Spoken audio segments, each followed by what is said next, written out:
morning everyone. So today we are going to start with a new video of measures of central tendency.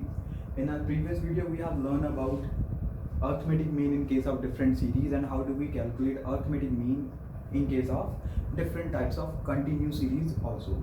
So in this video we are going through the different topics of arithmetic mean, that is हमने पिछली video में देखा था, discuss किया था कि हमारे पास arithmetic mean में 5 टॉपिक्स होते हैं. एक है सीरीज़ का, एक है combined mean, weighted mean, correct incorrect mean and missing frequency. So series वाला पार्ट हमारा ख़त्म हो चुका, ठीक है, जिसको हमने 2 वीडियोस में ख़त्म किया था. Now coming up to the next combined mean. अब कंबाइंड मीन क्या है? देखो, जहाँ पे भी अब हमारे पास स्टेटमेंट्स की फॉर्म में क्वेश्चन दिए होते हैं ना, उसको हम हमेशा कैसे सॉल्व करते हैं, उसमें सबसे पहले तो लगेगा डायरेक्ट मेथड. इंडिविजुअल सीरीज का डायरेक्ट मेथड हमेशा अप्लाई होता है जहाँ पे भी हम स्टेटमेंट्स की फॉर्म में क्वेश्चंस को देखते हैं, ठीक है. सो अब यहाँ पे क्या होगा, हमारे पास डिफरेंट सीरीज गिवन होगी, मतलब सीरीज ए सीरीज बी, दोनों का अर्थमेटिक मीन भी कैलकुलेट करके दिया होगा. हमने क्या करना है, दोनों को कंबाइंड करके एक सिंगल वैल्यू बतानी है कि वो क्या होगा, ठीक है. तो देखो, कंबाइंड मीन को निकालने के लिए हमारे पास 2 मेथड्स हैं. 2 तरह के केसेस आ सकते हैं, सिचुएशन हो सकती हैं, या तो 2 सीरीज की या फिर 3 सीरीज की. अगर 2 सीरीज का होगा केस, देन इसका सिंबल मीन 1 2, क्योंकि 2 सीरीज हैं, n1 into mean 1 plus n2 into mean 2 divided by total number of observations. अगर 3 सीरीज का केस होगा तो mean 1 n1 into mean 1 plus n2 into mean 2 plus n3 into mean 3. अगर यहाँ पे केस होता है 4 सीरीज का, तो यहाँ पे हम ऐड क्या करते n4 into mean 4 divided by plus n4, ठीक है. सो फिलहाल हम सिर्फ यही 2 केसेस की तरफ देखते हैं अभी कि क्या होगा. So let's start with a numerical example. हमारे पास एक क्वेश्चन दिया हुआ है,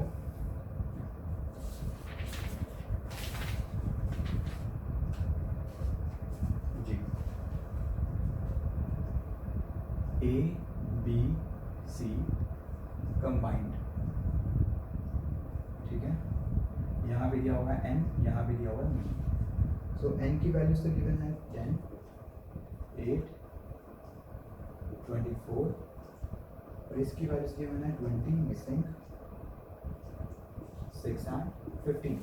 तो भाई हमें तो यहीं से क्लियर हो गया कि हमारे पास 3 सीरीज का केस बनेगा ये. वरना आपको सबसे पहले क्वेश्चन को पढ़ के यही चीज़ फाइंड आउट करनी है कि आपके पास टोटल नंबर ऑफ ऑब्जर्वेशंस कितनी है, उसको आपने कितने पार्ट्स में डिवाइड किया. अगर 2 पार्ट्स में किया तो ये केस लगेगा, 3 पार्ट्स में किया तो ये वाला केस लगेगा, ठीक है. अब देखो, इस क्वेश्चन को हम सॉल्व कैसे करते हैं. जब भी टेबल की फॉर्म में दिया होगा क्वेश्चन, तो ध्यान से देखना, मेरे पास टोटल ऑब्जर्वेशन है 24, जिसमें से ए और बी को ऐड करके कितना बनता है 18. तो रिमेनिंग कितनी बची, 6 ऑब्जर्वेशंस. तो इसका मतलब n is equal to n1 plus n2 plus n3. ये 24 है, ये 10 है, ये 8 है प्लस n3. तो n3 की वैल्यू क्या आएगी 6. तो एक वैल्यू से सॉल्व होगी 6. लेकिन मीन के केस में ऐसे नहीं करना. मीन के केस में हमें पूरा फॉर्मूला अप्लाई करना पड़ेगा. तो कंबाइंड मीन की वैल्यू कितनी है 15, n1 की वैल्यू 10 और 20, n2 की वैल्यू 8 और मिसिंग, प्लस n3 की वैल्यू 6 और 6 डिवाइडेड बाय 10 प्लस 8 प्लस 6 कितना हो गया 24. 24 into 15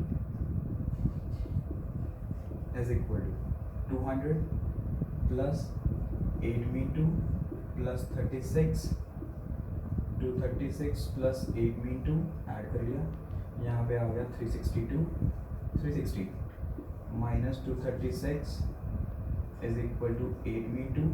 This is equal to 124 divided by 8 is equal to mean 2. 124.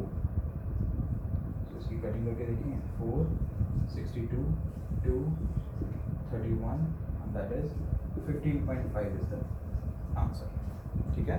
तो एक बार चेक करो इसको.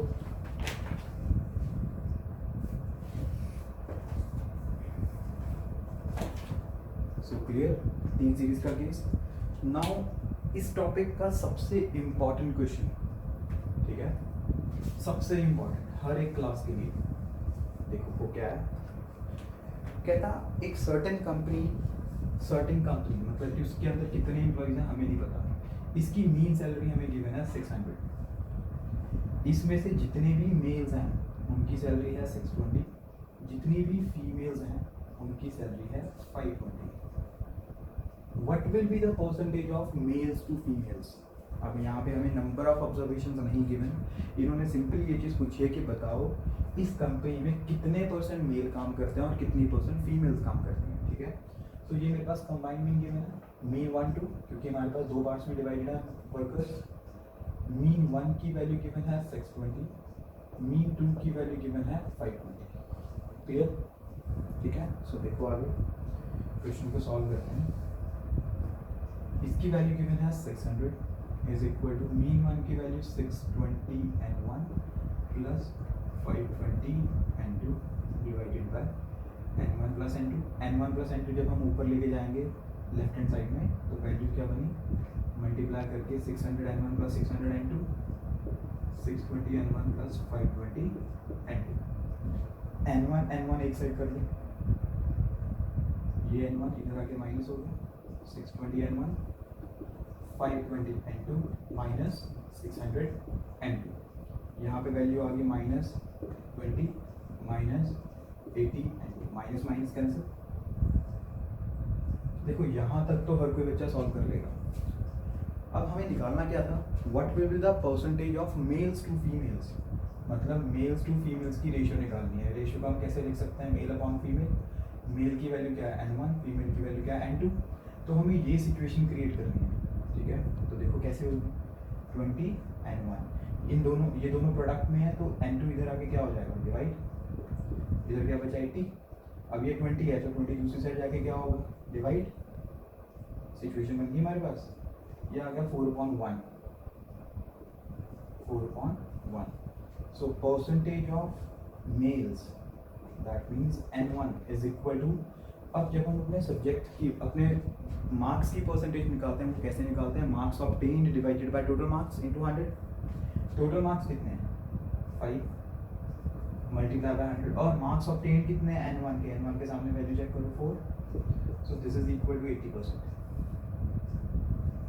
Percentage of females that is n2 1/5 into 100 20%। जब भी आपको क्वेश्चन में पूछेगा परसेंटेज तो आपकी परसेंटेज का टोटल बनना चाहिए 100, और यही एक जरिया है हमारे पास क्वेश्चन को रीचेक करने का कि हमारा आंसर सही आया गलत आया। अगर आपकी परसेंटेज 100 बनती, अब 100 में से 80% तो हमारे मेल्स हैं, 20% फीमेल्स हैं। ठीक है, सो एक बार नोट डाउन कीजिए इस क्वेश्चन को।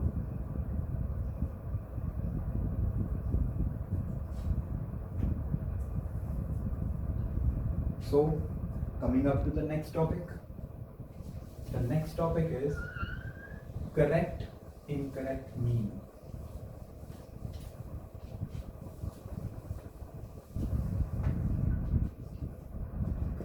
So the next topic is correct incorrect mean.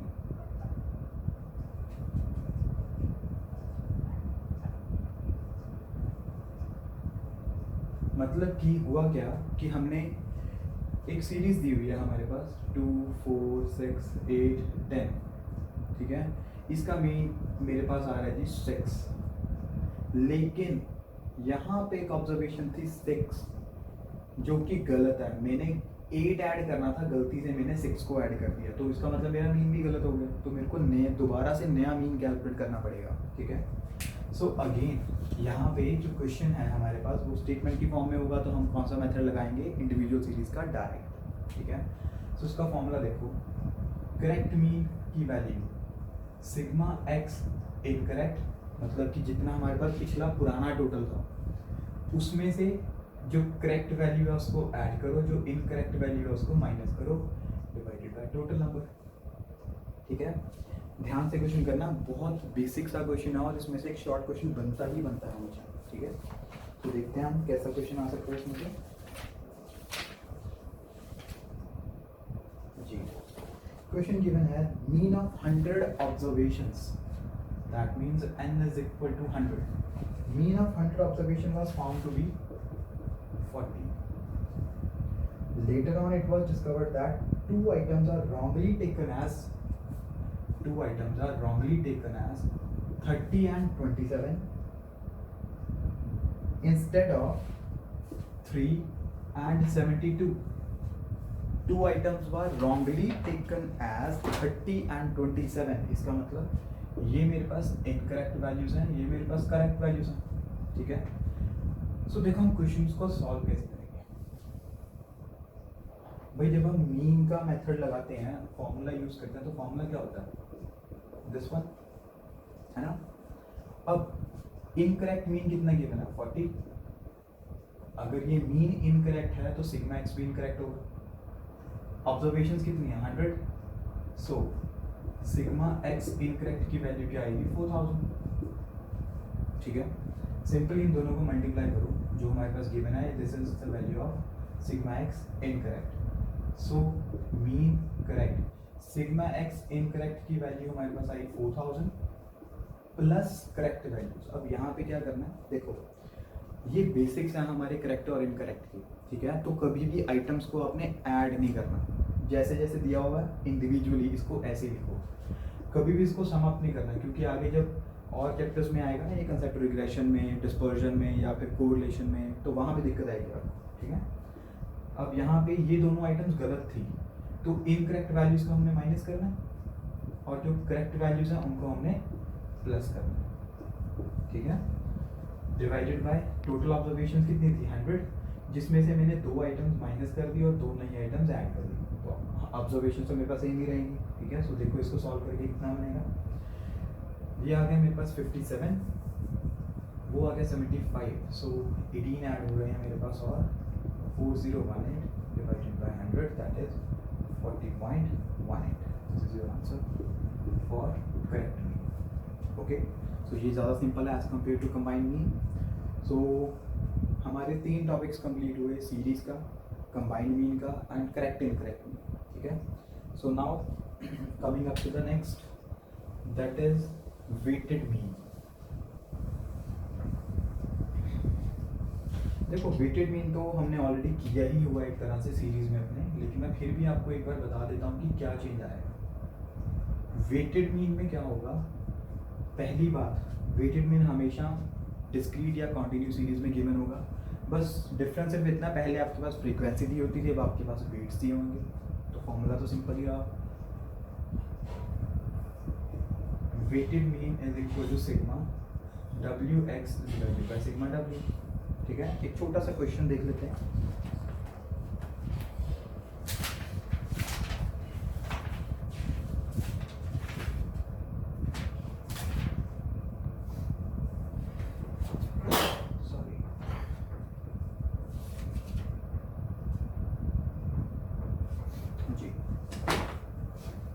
X की वैल्यूज मतलब वेरिएबल्स गिवन है हमें 2, 4, 6, 8 एंड 10।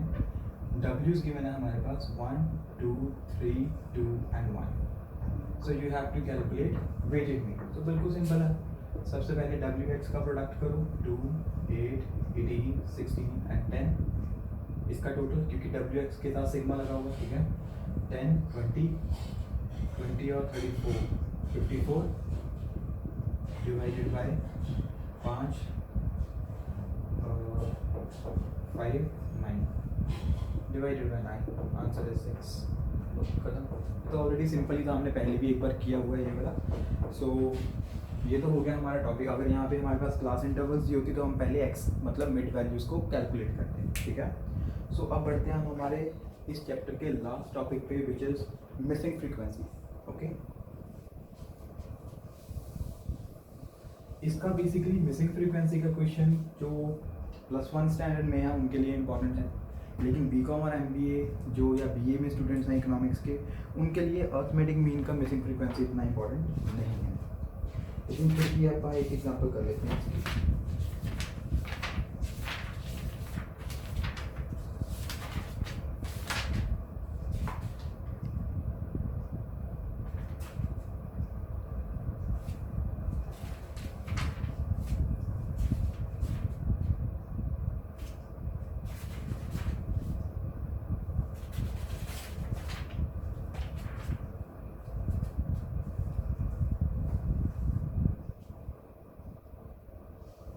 एक्स की वैल्यूज गिवन है हमें 110, 112, 113, 114, ना 117, then missing मतलब x 125, 128 and 130.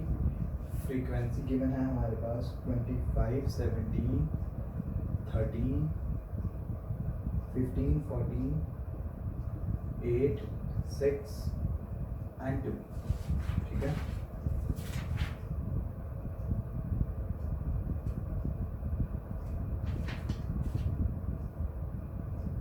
सो देखो अब इस क्वेश्चन में हमारे पास वेरिएबल चाहे आपको x में मिसिंग हो या फिर फ्रीक्वेंसी में मिसिंग हो, तो ये मिसिंग फ्रीक्वेंसी का केस ही माना जाता है।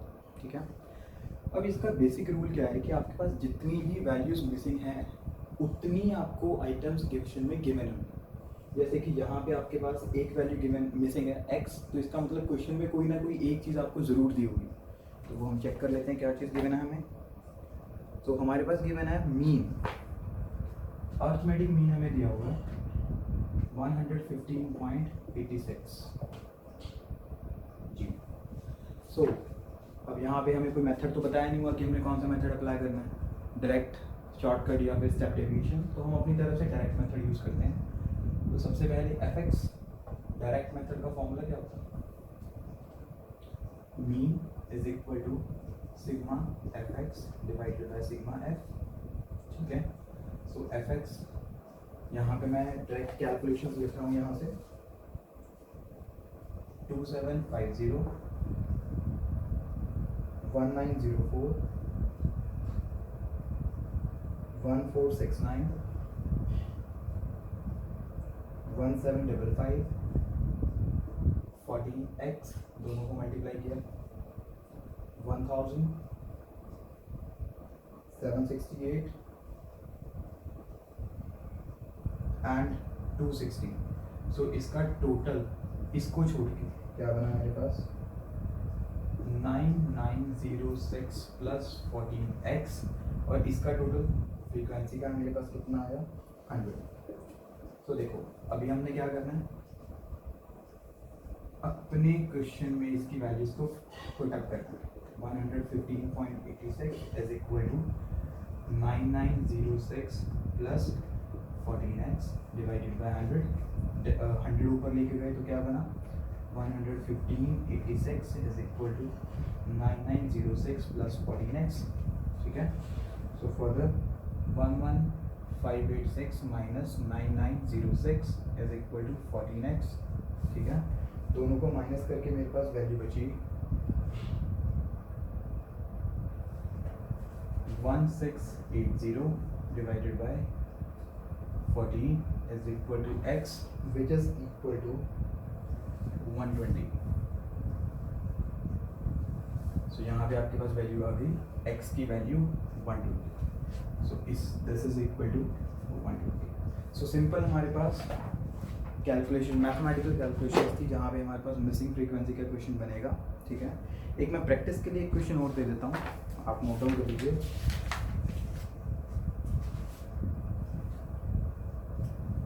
Class intervals 10 to 20, 20 to 30, 30 to 40,